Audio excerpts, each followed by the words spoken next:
పాపం పోలీసులు ఏమంటావు? ఇన్ఫాక్ట్ మేము ఇవాళ మమ్మల్ని అందరినీ హౌస్ అరెస్ట్ చేసిండ్రు.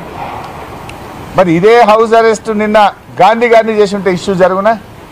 ఇవాళ హైదరాబాద్లో ఉన్న బీఆర్ఎస్ ఎమ్మెల్యేలను హౌస్ అరెస్ట్ చేసిండ్రు, మాలాంటి వాళ్ళని హౌస్ అరెస్ట్ చేసిండ్రు. మరి నిన్న గాంధీ గారిని ఎందుకు హౌస్ అరెస్ట్ చేయలేదు? దీంతో తేట తెల్లం కదా.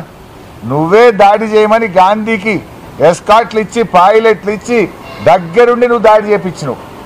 కానీ అదే బీఆర్ఎస్ ఎమ్మెల్యేలనేమో హౌస్ అరెస్ట్ చేసినావు. ఇలా రాష్ట్ర ప్రజలకు అర్థమవుతుంది కదా. దీన్ని బట్టి స్పష్టంగా అర్థమవుతుంది. నిన్న నిజంగా నువ్వు గాంధీని హౌస్ అరెస్ట్ చేసి ఉంటే నిన్న కౌశిక్ ఇంటి మీద దాడి జరగదు కదా. మరి మమ్మల్ని ఎందుకు ఇలా హౌస్ అరెస్ట్ చేస్తున్నావు? దీన్ని బట్టి ఇది క్లియర్గా రేవంత్ రెడ్డి ఎజెండా.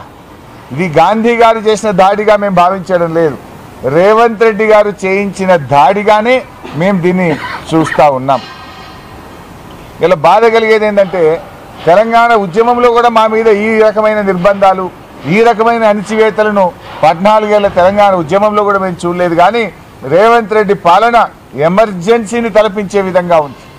ఎమర్జెన్సీకి మించిన అన్యాయంగా ఈరోజు ఈ రాష్ట్రంలో పాలన కొనసాగుతూ ఉంది.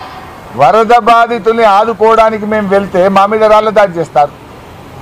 దాని మీద ఇప్పటిదాకా కేసు నమోదు కాదా? దాని మీద ఇప్పటిదాకా వీడియోల్లో లైవ్ టెలికాస్ట్లో దుండుగలు కనబడతా ఉంటే ఆ గుండాలని అరెస్ట్ చేయడం నీకు చేత కాదా? అంటే దట్ మీన్స్ దీని వెనుక ప్రేరణ నీది, ప్రోత్సాహం నీది, కుట్రదారుడివి నువ్వు.